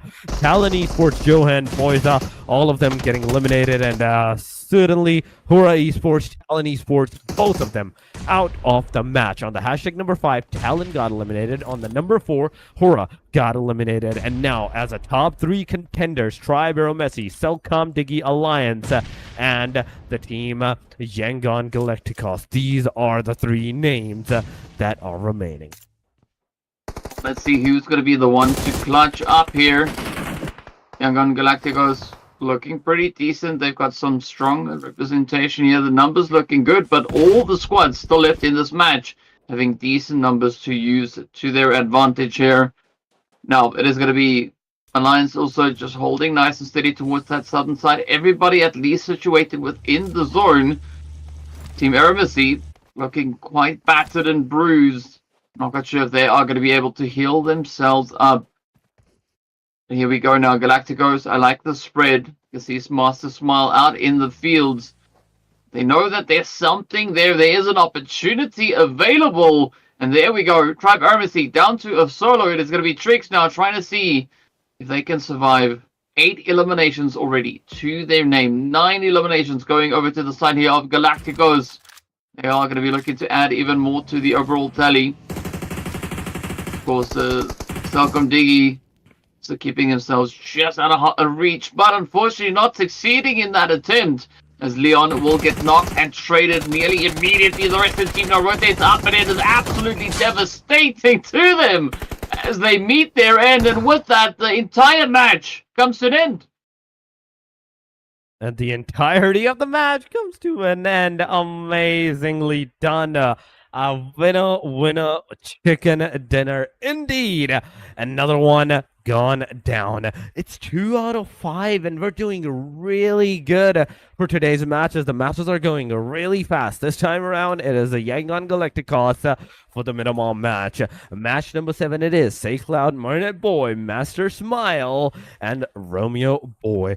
These 4 players managed to secure the winner chicken dinner for the match number 2 or the match number 7 if we're talking about the playoffs at this point. The amount of eliminations that they're going to have, I think it will be close to the 10 as well, maybe more than 10. If it is, it's definitely going to be a great start for these guys as well. But aside from that, the rest of the teams that were in the top 5, some of them reversing with 6, 7 eliminations, so that's a good number, decent number 2, meaning double-digit points is still definitely going to be there. But Say Cloud from Yangon Galacticos is going to be the MVP. 6 eliminations, 632 damage. Pretty efficient performance there, right? Only 32 damage more than the amount of eliminations they were able to find. So almost every hit that they've shot at connected. into something, and that all got converted into those eliminations. So well done and well played here to Say Cloud for picking up that MVP award. Absolutely amazing showing. And again, as we've said, the team's not wasting any time. Of course, we are taking a quick look at the match rankings here. As you can see, of course, that winner chicken dinner being accompanied by 13 eliminations, bringing the grand total up to 23 points for the winner chicken dinner. Absolutely amazing stuff here for them. Selcom Digging Alliance also finishing on 13 points alongside Tribe Aramacy. And then we are looking at the rest of the lobby. Of course, Vampire Esports as well as Sem9 coming on 4 points apiece. Unfortunately, neither of them securing any placement points. And as we move a little bit further down the board, we do see DRX as well as ASI8 Esports. Both teams walking away with no points to their name. Everybody else securing those points. So things looking pretty decent, but it all comes down to what is happening on these overall rankings, right? Tribe Aramacy now catapulting themselves up into pole position with a glorious 61 total points. Absolutely amazing stuff here for them. Vampire Esports also jumping up 2 slots as a result of this past match. Same 9 also moving up an additional positioning here. So Alter Ego, DRS, going to be stressing a little bit, right? As their positions are slowly getting taken up by other teams. I mean, Tribe Messi finally getting that number 1 position, and I'm all up for it because they have been trying that for the past 2 matches to get that. Yangon Galacticos with the winner chicken dinner. Okay, they have also secured a decent number of placement for themselves. 8 placements from 18 all the way to the number 10. 32 points to their name, Kinotrobe. Now, they have lost 2 of their placements because they're not playing today. 30 points, 29 for the Boom Esports, Alpha 7 with 27, Nexori with 24, DRX with 22, 21 for the Secret, D Xavier with 16 as well. They're also going to lose 1 of their placements. And Cellcom Digi Alliance, they're going to get 5 more placement points from 20, I think 23. Yeah, from 23 up to 18th position with 13 points to their name. Going on, D plus Kia, 10 points, ASI 8, 7, Nomching's Red 4, 6, 4 for the Wine Donkeys, E Arena with the 2, alongside of 4 Thrives, and then Champion Alpha and A1 that haven't even played a single game today. For some reason, these 3 teams are missing their chances to win that $1,500. You know, the other teams are not going to be too sad about that, as that just increases their odds, their overall opportunity, and their potential share of the prize pool here. So let's see who's going to be the next few teams to rise to the occasion. 4 Thrives, though, very surprising positioning that we see them in there. Only 2 points. Love to see a few additional points coming their way, but it's all going to come down to what they do in the last 3 matches of the day. The first 2 done and dusted. Winner chicken dinners have been handed out. And the teams, they have just decided that, the first game wasn't a fluke. We are going to continue with this pure showing. The only place I think where there was maybe a little bit of a moment of silence was, of course, over in towards Picado. And that's it. That was the only place. Everywhere else, the teams are just like, I see you. Bam, done. I mean, that was the case going on for the Erangel and for the Miramar as well. But now, as we're done and dusted with the 2 more matches, 2 matches are done. We're down to the last 3. Another Erangel will ensue, another Erangel will come, and after that, the last Miramar, the final Miramar of the day number 2, and the final Miramar of Erangel right after that. Still, 2 more Erangels and 1 more Miramar is remaining into the middle of both of those Erangels. And how the teams are going to play from this point onward, because they have kind of tested the waters, it's all up to them. But we will know about that more in a short while. Before we head over towards our next match number 3, we will be going on a short break. Do not go anywhere. Stay with us. We'll be right back.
Alrighty, so here we are. We're getting ready to move into well, essentially the midway point of the day. We are getting ready for game number 3, and that means we're heading right back to Erangel to see what our teams are going to be bringing on through. So far, the first 2 matches, absolutely insane. The level of aggression, ridiculous. So I think that we are potentially looking at a day in which that is kind of the trend, right? The teams just doing the job as quickly and as efficiently as they can. Who will be the team to claim the winner a chicken dinner in the next game? We don't know, but we'll find out very, very soon. But of course, Dorix, it's exciting, right? We are seeing some pretty insane elimination counts coming out of these teams as well. I mean, I'm not complaining. As soon as I get the fights, as long as I'm getting those fights, those back and forth fights, I'm not complaining at any time. Yeah, every single one of the team is kind of going on the aggressive stances, and I think that is mainly because some of the teams have their starting days, they want to dominate on them, and some of the teams, because it's their last day, they are kind of going haywire, completely haywire, that, okay, we're not going to have any more chances. The strategy that we played yesterday didn't work, so why not just change the whole strategy? Just go for the complete aggressive stances this time around and see if we can get more points. And that's actually working very much more than, I'd say, yesterday's strategy that we were seeing kind of on the very slow pace side. We were seeing back and forths. Now in this kind of regards, everybody, at least majority of the teams, top 3, top 4, is getting double-digit points nonetheless. But yesterday we were only seeing the top 2 with like the double-digit points, some of them having 20, 22 points for the winner the chicken dinners, and then 14, 15 points, and that was about it. The rest of the teams, they were kind of scattered on 4, 5, 6, kind of like that. But today, every single team from the top 5s are getting some decent number of points, and that means there will be more chances for them to like secure the top 9 placement, top 9 position for themselves. And because of the aggression, because of the engagement that they are doing with this Erangel on its play, this is going to be the crucial one where it's going to decide whether the team still wants to play on the aggressive stances, or they kind of want to just dump it up, go for a slow pace this time around, because the plane line is going from the shooting range down to the Primorks, a kind of Western favored plane line where Gutka, Kwari, all those hospitals, the Jojo pools are accessible. The eastern corner, on the other hand, the Yasnaya Poliana, the Milta City, even the Novoroknoy, they're not accessible. Yeah, but of course, a quick little bit of a change with the vehicle would get the teams right where they want to be and where they need to be. But I think, building on the point that you were making just there, is a lot of the teams that played yesterday, like we see a lot more of the teams playing today, were the squads that finished with the high points, right? The aggressive teams from yesterday, they were the ones to secure a strong finish with regards to those standings. The zone, of course, going far, far away from the plane, taking us all the way towards that eastern side. So the teams will definitely have to bring in a lot more rotational play to get themselves securely positioned here. Of course, this could result in yet another chaotic match with the teams just going absolutely crazy. But yeah, so I think aggression definitely is going to be the thing that would bode quite well for the teams here, as we've been seeing that being the factor in match 1 and match 2. So let's see who will rise to the occasion this time around. Again, a decent spread coming through. Georgia Bull, though, quite heavily occupied. So the numbers, I think, early game are going to be dropping off quite a bit. I mean, yeah, there is a possibility of numbers dropping straight up on the early side aggression, and that's what's happening into the kill feed. You can definitely see that. So come the Alliance, the position that they are, they're also kind of close to proximity of another team. They're going to take that UMP-45, but oh my god, Thompson, he took a tad bit too late. Still managed to get one knockdown. But after that, it's a knockdown on his part as well. It's an instant confirmation. A1 this time has finally joined the ranks. They are in the game, and right off the bat, they've already lost one of their players. One of the players already down, knocked out right there. Namshing's Red Force, they're also going to lose one of their players, but in return, they're going to have two eliminations to their name. Or is that guy still alive? I think Namshing's Red Force, they're still alive on the 4-man standing. Silcom Digi Alliance, on the other hand, is not. Well, I think it is safe to say these teams have zero chill. They are just going at it the moment they land on the weapons. though. Gotta love these performances that we are looking at just there. Red Force now trying to evade as much of this as they can. They want to keep the 4 players strong. So XE, ooh, trying to get his hand arms away. But it's going to be Dark Sea taking a little bit of damage right there as well. Let's see if they can make it back into safety. Meanwhile, A1 caught out in the open.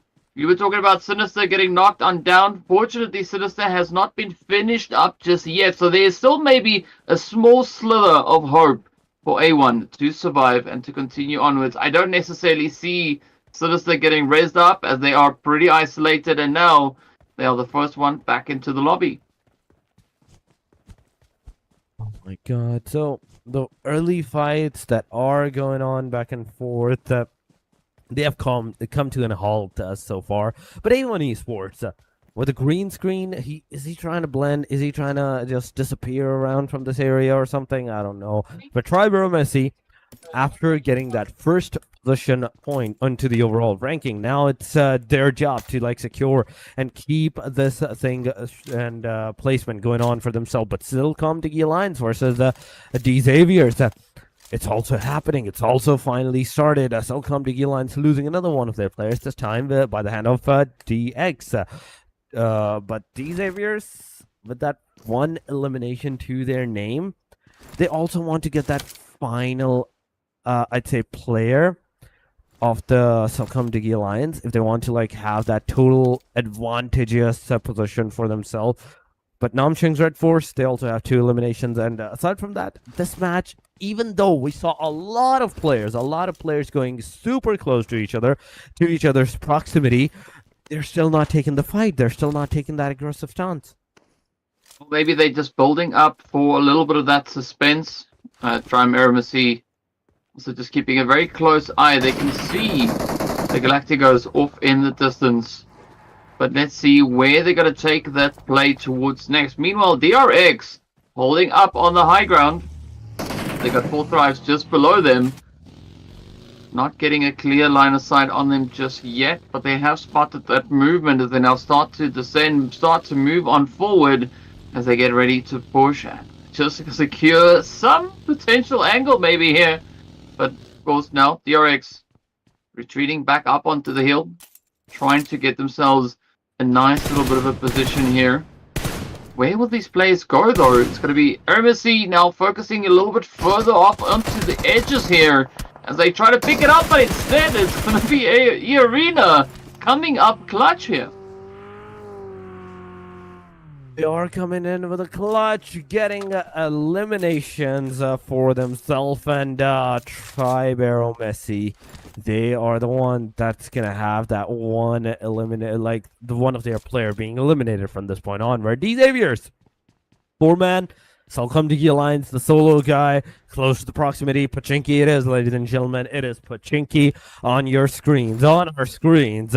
And D Xaviers having the best moment of their life in the Pachinki, just chilling out there, getting their arsenal, then trying to find out the last guy as well. Yangon, on the other hand, versus Tribero Messi. Windonk, he's just jumping out of their own cars, getting knocked down in an instant. A1 getting that confirmation onto the guys, but Machi manages to get one player, almost a second one down as well. Oh, just super close, but still super far from this proximity. Still, the player is gonna go get that elimination at the very least for himself. And now, from this point onward, that's the second elimination that A1, in fact, one donkey is gonna have for themselves. But still, A1. The situation is not looking good for you guys. You have to think of something. You have to think of a different strategy from this point onward if you want to like survive. If you want to have like a decent positioning from for yourself from this point onward. Because A1, you just joined the match. You are already severely underleveled. Like in regarded to the lobby, because you have lost 2 of your matches. You have lost those 2 potential matches points that you could have for yourself, and you could have like secured some decent number for yourself as well. But 4 thrives in our screen against the 1 donkeys as well. T4 OT is in the front lines. It's gonna take the fight, but oh my god, Acor manages to get T4 OP out. Falak finally stepping in, getting a knockdown. Naki in the backlines as well. Now Ryzik is throwing a grenade. He's going to make sure that the trajectory comes close to the Falak, but not enough to get even a slight bit of damage on towards the player. So Naki on the different angles. The grenade is from the Falak going on. The spray is connecting as well. And Ryzik, the final guy alive from the Void Donkeys, is in the mercy of Falak. And Falak just manages to pull it off of 1v3 against the Void Donkeys, getting those eliminations for the team and finally starting anew. This time, 4 Thrives, they didn't get eliminated. Instead, they are the ones coming against and after the teams. Yep, this time around, they are the ones doing the elimination. So a great step up going through here for 4 Thrives. But let's see if they can continue with this momentum already so far. Stage 1 about to come to an end. We've said goodbye to 2 of our squads already. Where will it take us to next? In the first match, around about this point, we had far less teams than this remaining. Boom Esports now holding a nice and steady position.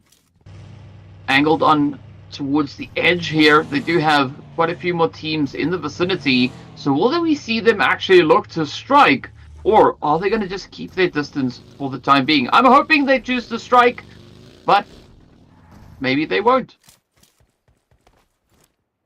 I mean, it's about the fact on how well the team can get themselves into the action. But oh my god, Swaffle Ryu, you beauty. A good grenade, a good trajectory for the players, and Swaffle Ryu just managed to get out, clinker another player right there, and Marnet Boy, the final guy that is alive, he's the one taking the fight against Team RRQ. The entirety of the RRQ, 2 players left on, and the other guy's down, but Nogat comes in, gets that final nail in the coffin, and Yangon Galacticos with just the 1 elimination to their name. They also get eliminated. Team RRQ manages not only to get those eliminations, but also survive with all 4 of their players. Hora Esports at the Yasna Poliana, nobody's into the vicinity of the Yasna Poliana so far, and only 1 player is in fact there. The rest of them, look at that. They're close to the mansion area. Vampire Esports versus 4 Thrives. It's happening. It's a back and forth. 4 Thrives losing their players. And just with a solo guy right now alive, 4 Thrives is severely on a disadvantageous position. T24 OP, the one and only hope for the 4 Thrives is playing at this point. ASI, I haven't seen them got in any kind of fight, any kind of tussle, and I haven't even seen them rotate or something at this point. But Vampire versus A1, it's finally happening. The grenades are going. There's a lot of damage going around, but not enough for those eliminations and those confirmations. Now the players have finally spotted down the players. Lazara's getting Deathstorm out. Lazara's coming in, but in fact it is the Ina Jai that's gonna have that final elimination of 1 versus 2, and all of the players are done and dusted up A1 Esports. I mean, some pretty efficient gameplay coming in across the board yet again. Now it's going to be Talon looking to have their hand at as they rotate up onto D Xavier, but D Xavier having none of it, already taking down Yor. Now, we see a bit of a response coming through here from Reboy and the rest of the team. The pressure is going to be on. D Xavier now having quite a few knocks coming their way, but it is going to be a full send as Talon has caught their scent, looking to close it up. It's now going to be up to Shields to see if they can follow through, get that confirmation. D Xavier still relaying quite a bit of information with their knocked players, so there's still several angles to be held. Ooh, but look at those nades. The information is going to be key, as it is going to be Origin just locking on through here. Will they be able to survive? It's going to be a quick, swift finish as Talon move in. Boom Esports right here alongside them now, looking to get their slice of the action. Shields are going to be taking quite a bit of damage, trying to get themselves patched up in time before the assault comes through. But will they succeed? A lot of pushing coming through on either end. It's going to be Bonbit looking for the angle, the opportunity. They do find quite a bit of damage. Beautiful nades getting utilized. Vampire is also now turning the eye over onto the side here of Horror. Boom. Absolutely relentless. Looking for that final closure. Looking for the angle, the opportunity to lock in their first few eliminations for this match. I mean, right now, Boomy Sports is just waiting for the smoke to dissipate. As soon as the smoke is going to dissipate, they're going to push. And already, one player from the Talon Esports is down. The other one is right below. Come on. Talon Esports in a single instance.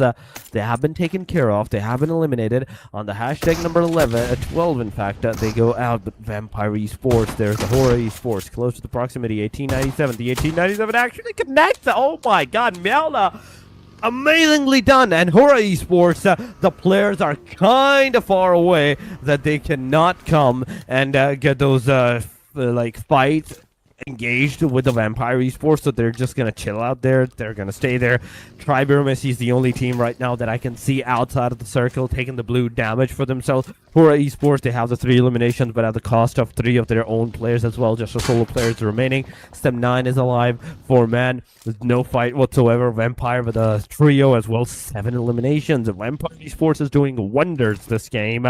RRQ, 4 eliminations, all the 4-man standing, but Sem9 on our screen so far. Manpa behind his car, and he's trying to look for the players.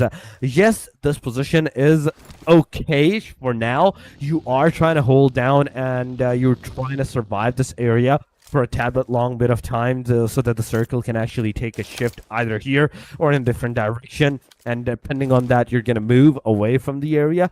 But you have to remember, this is a complete open area.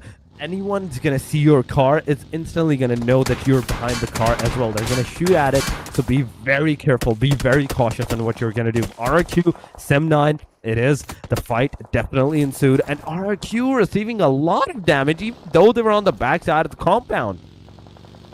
With Lapar now getting brought to their knees, it does make quite a bit of a difficult play here for the side of RRQ, but that is not going to deter them as E-Arena are going to be looking to lock it in. RRQ quickly trying to rotate up, trying to get the jump in on towards them. As you can see, 456 holding nice and steady. NC2 going in for that res, bringing E-Arena back into their numbers. So far, it does seem like there's at least a little bit of a disengage. The team's not doing too poorly right now, but they are not out of the woods just yet, right? It is going to be Team Eremacy also then moving in from that southeastern side, so the pressure could definitely start to mount. As you can see, more rotations coming through, heading straight up in the direction here of E-Arena. It's going on. It's definitely going on. E-Arena, kind of in a, I'd say, decent position, but at the same time, they have to be very cautious. Yes, they have the man advantage with 4 thrives against the team ASI8 this time around, ladies and gentlemen. Right in front of each other. They are here. E4, the final hope. The grenade is going to come from Casanova, and it's over. 4 thrives out of the match in an instant. 3 eliminations to their name. And on the hashtag number 10, they get eliminated. So, whatsoever, there is not getting a single position point for yourself, but ASI now from this point onward, after you have revealed your location to the rest of the team close to the proximity, you have to be careful of your surroundings as well, and that's exactly what Who is doing right now with 31 players remaining into the match. I think this match is kind of going on a really slow pace.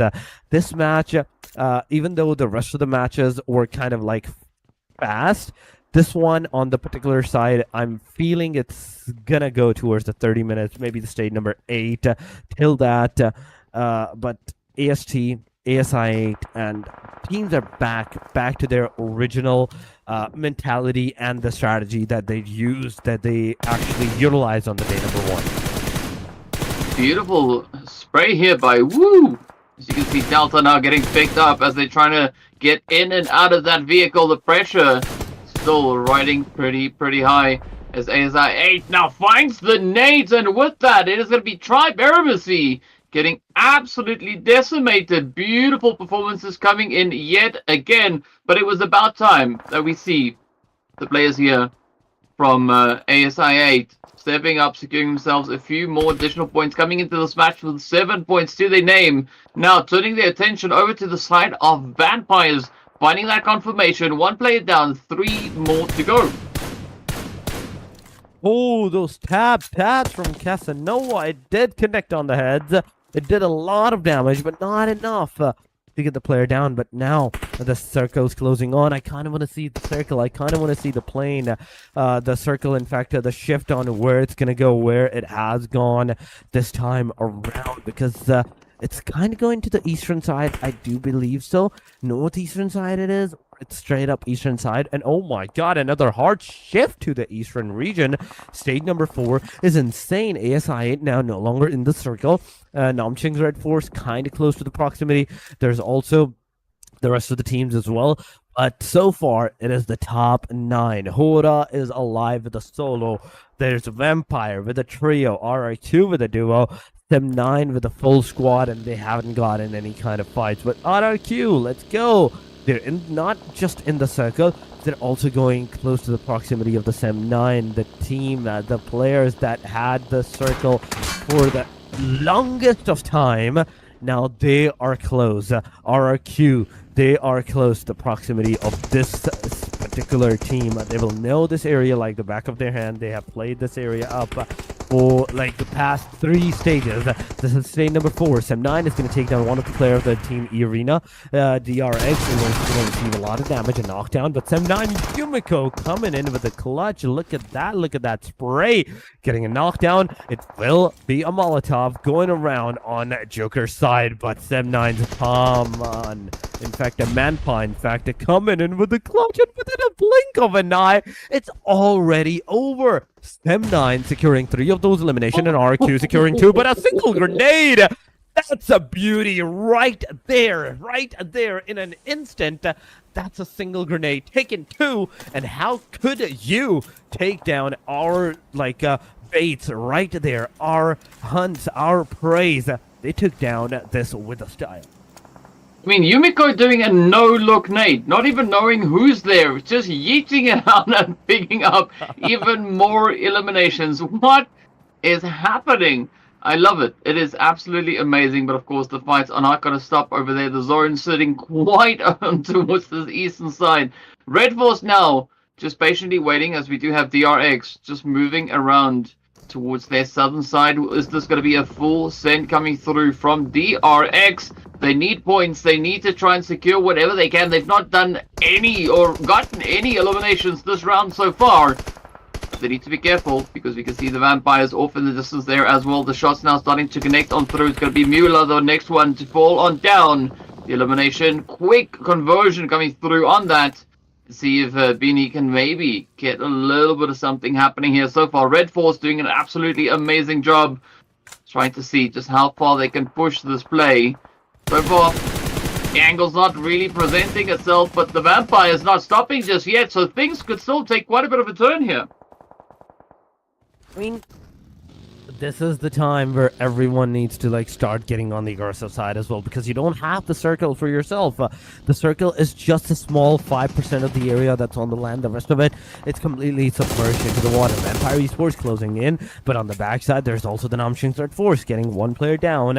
It can be elimination steal, I do believe so, because the Vampire Esports, they were kind of getting the shots from different angles and everything, so it can be that a particular favorite, but there goes a grenade from XZY. It's going to do the damage, but not enough. The car is going to come out. It's going to yeet the player out of the existence. And with this, now I truly believe that all of these 7 teams that are alive, they're in this circle, in the small radius of a circle, and it's a complete open area. Whether you have the cars or not, it doesn't matter. You're going to lose them. You're going to make sure that you use your car to make a cover for yourself in a good position inside the circle. Boom Esports is going to be taken down. 1 player, Master Zerdy, has been taken down from this area, now down to the last 2 players. Namshing Red Force is also with the 5 eliminations, close to the proximity. There's also ASI-8 onto the backside that can potentially be a hindrance. Crypto coming in, but has been spotted. Oh my god, this is not looking good for Crypto from this point onward. There's Boom, there's Sim9 close to the proximity. Yummy Johan once again, a grenade he threw, it didn't connect, and now again he's throwing the smokes. He's making sure that he lays out a surface of the clouds, make sure that he survives. ASI Crypto gets a knockdown, gets a confirmation. That's what you get for being away from your team, being super further away from your team. If the ASI had been close to the proximity of each other, they could have helped each other. They could have held each other. But Iron, also another guy that got knocked down. It's a back and forth going on. ASI 8, things are not looking good, down to the last two that they are. But Iron, will he be able to get that revival, or will he get eliminated? So far, they're outside of the circle. They just barely managed to make their way, entered in the circle area. But there's so many teams, so many names, so many players individually from different teams as well, that it can potentially give you such a big headache, and it can such be a big hindrance for you. Definitely can be, and on that, the zone does take a beautiful shift down to the southern side, rather. It's going to be Boom Esports locking in one of the players there from the side of Sem9. So Sem9 now having to see what they can do with the rest of their game, taking a very widespread positioning for the time being. But Boom Esports not going to be backing down just yet as they continue to apply themselves, moving further and further forward. If you look at that angle that they have, there's not a lot left to desire moving forward in towards what is left of the zone. Gotta say, Red Force though looking absolutely amazing with their overall positioning. They have very controlling angles with regards to the zone itself. Boom still trying to play out on the far side, but there's nobody there for them to engage with. Meanwhile, Red Force now taking up occupancy of the entire zone, locking it down. The RX trying to find their way on through down to the 3-piece, quickly hopping in the vehicle, seeing if they can find some kind of pathing to secure that rotation moving on forward. But it does seem all the teams are going to be opting for that northern positioning, and this is going to be yet again a very chaotic zone. Stage number 6 might be where it all ends, but we've got a few seconds left before that blue zone starts to move, so the teams will have to start cramming. Sem9 is going to be the next team out. Down to the final 4 we go. DRX came in with the 3-piece down to 2. And now, it is going to be Red Force still looking absolutely phenomenal here. Strong presence that they've got. But it is going to be coming through there from the side of ASI8. And the rest of the crew now making their way forward. Both of the players left in the squad here have been doing all the work securing those eliminations. Still holding steady on 6, but now the Knock starting to find their way on through. This is going to be Red Force trying to have this match be decided. It's over. It's over for ASI8 as well, and it's over for the Boom Esports as well. Nomshing's Red Force, ladies and gentlemen. That's the name that's going to have the winner chicken dinner for the match number 3. The Erangel, the second Erangel that started. Nomshing Red Force took it by the force, took it by the hand. XZY, TZ, Doc C, and Beanie. These 4 players, these 4 amazing players got the winner chicken dinner with a decent number of elimination points to their name. So that totally means that they will definitely climb a lot of spaces into the overall ranking. But I kind of want to see the overall ranking as soon as possible. But Josefa is the guy that is going to be the MVP. 574 damage, 3 elimination, 23 minutes and 40 seconds of survival time from ASI8. Josefa is the name. He is the MVP, the most valuable player. But still, DK, there's a lot of crucial factor that we did witness. The teams that were kind of going super further away from each other, from their proximity, the teams that were staying away from their own teammates for some reason, and some of the players that were just staying prone throughout till the very end. I think those are the things that needs to be changed, because the first 2 matches where the teams were getting aggressive, everybody was getting something. But as soon as this aggression stopped, suddenly the increment of those points that everyone was trying to get, someone was getting, it has kind of like gone back to the original stalemate position with 0, sometimes 0, sometimes just 1 or 2. Yeah, it is an unfortunate turn of events that I hope to see potentially maybe fixed as we move into those later few matches. But of course, still, right, the points are on the board. The top 4 teams all hitting the double digits. As you can see, 19 points going towards that winner chicken dinner. Boom Esports as well as ASI8 coming through with 11 points to their name. Sem 9, even though they didn't finish exactly where they wanted to, still managing to secure the double-digit finish. Vampire Esports as well as RRQ, Horror, and DRX coming in strong. But as you can see, DRX all the way towards where D Xavier is, all of them walking away with 4 points each. So a very decent spread across the board. Only two teams this time around not walking away with points. It's going to be Tribe Eremacy as well as Cellcom Digi Alliance securing themselves a bag of donuts. But hey, it is what it is. And I think the big point where we're going to have to look at is, of course, how this impacts those overall standings. And, of course, no time to wait for that as we jump straight into it. Tribe Eremacy still holding on to pole position with a comfortable 61 points. But it is going to be Horror Esports just closing that gap now up to 54 points. I mean, Horror Esports once again trying to make a comeback. 54 points. That's still 7 points of a difference against the team Tribe or Messi. They're still staying on the hashtag number 1, Bigatron by Vitality. Once again, they have been dropped down another placement. Vampire Esports, on the other hand, they got some decent number of points, 48, and they got the number 4 position for themselves. RRQ Ryu with 48 as well, Sem9 with 44. There's Talon Esports with 41, 40 for the Boom, Alter Ego Aries with 39. Not a lot of placements to be crossed over by the teams, but going on to the DRS, 38, 33 for the Yangon, Kinotrope, 30, Alpha 727, DRX 26, and Nam Shing's Red Force. Now, this team that got the Winner Chicken Dinner, after that, they got 25 total points, and now they have climbed 6 more placements into the hashtag number 5 territory. Nexori with number 16th position, 24 total points. Team Secret with 21, and D Xavier with 20 on the hashtag number 18.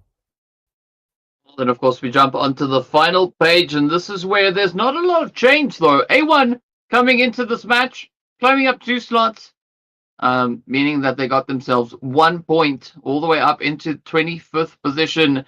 ASI8 still holding up on towards that 19th position as they've climbed up 1, just trading places with Alliance as well. So there's still going to be a lot of pressure on the teams moving into these last 2 matches of the day. Will we see A1 Esports being able to secure themselves more than a single point? Hopefully that would be the case, but it's all going to come down to how they approach this lobby. And I think they found out the moment they stepped into this match that the teams here mean business. They are not going to sit around and wait for something to happen. They step out and they make it happen. So A1 Esports, if they want to play, they're going to have to really ramp up the overall performance here. I mean, that's the thing. You have to, there's no room for the mistakes from this point onward. But 3 matches have been done and dusted. It is Talon, it is Yangon Galacticos, and it is Namshing's Red Force. From respectively, match 6 through all the way match number 8. Now, Miramar, the match number 9, another B versus A group is going to ensue in a short while. But yes, while we're talking about that, the first Miramar was kind of on the fast pace. The second Miramar might go on the slow pace in comparison to the same angle that we have just faced, and the last moment fights, the last ending fights that we witnessed. That's what's going to happen majority of the time. But yes, before we head over to the very second final match of the day number 2, we will go for a short break. Do not go anywhere, stay with us, and we will be right back. My mic.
ladies and gentlemen, welcome back to the PUBG Mobile Asia Showdown Season 3, Day 2 of the playoffs. Already we've seen the first 3 matches looking absolutely crazy. The teams doing some phenomenal work here. But of course, as we know, it is down to the final 2 matches to see who's going to be sitting quite comfortably with regards to the overall standings. And I mean, I think moving into the last Miramar of the day, this is where quite a bit of the pressure is going to come down onto these teams. Of course, we also did see in the last match that A1 stepped up to the plate as well, but they saw the pressure was pretty high. So it's going to come down to their performance right here on Miramar to see if they're going to be able to secure enough points. And, well, the stakes are exceptionally high, as we've seen 2 of the games finishing around about the 6th stage. So that does show you just how aggressive these teams have decided to be here. But Torix, I think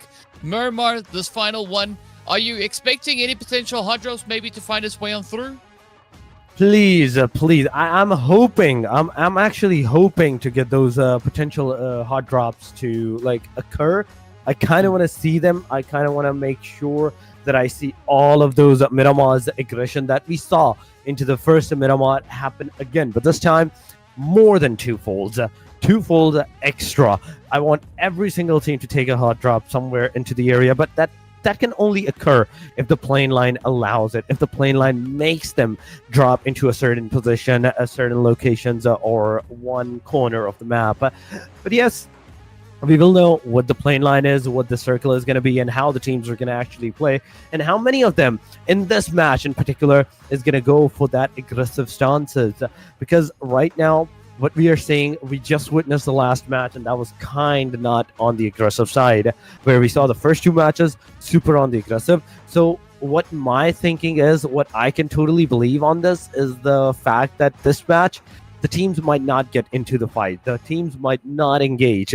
They might go for a slow pace on just to see how the Miramar with a slow pace with Group C and Group B, in fact, works. Then after that, they're going to decide whether they want to play the final match on the aggressive side once again, or they just want to like ram it up back to the like slow pace start and those slow momentums, slow games till the very end, where there's 12 teams, 14 teams are alive, and suddenly from the 5th stage onward, that's where the chaos starts to begin.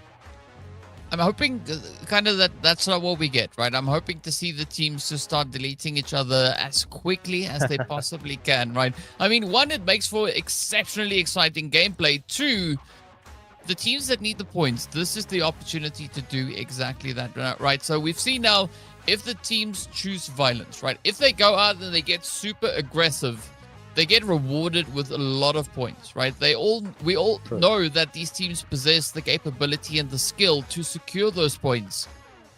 But if they play the aggressive game, that is when things are just so amazing, right? Because that is when the tally also really starts to climb. I think it's when the game slows down. It's where things become a little bit more challenging, but not necessarily in a good way. Speaking of challenging, though, we take a look at the flight path and we can see our teams now having to deal with a slightly more southern flight path. So El Pozo and those more northern positions are going to be a little bit more harder to reach, but we'll see where the teams decide to get themselves situated. We do have to see that, because already Yangon Galacticos has decided to go to the Val del Mar, and I also see 4th arrives into the vicinity as well. There's Talon Esports.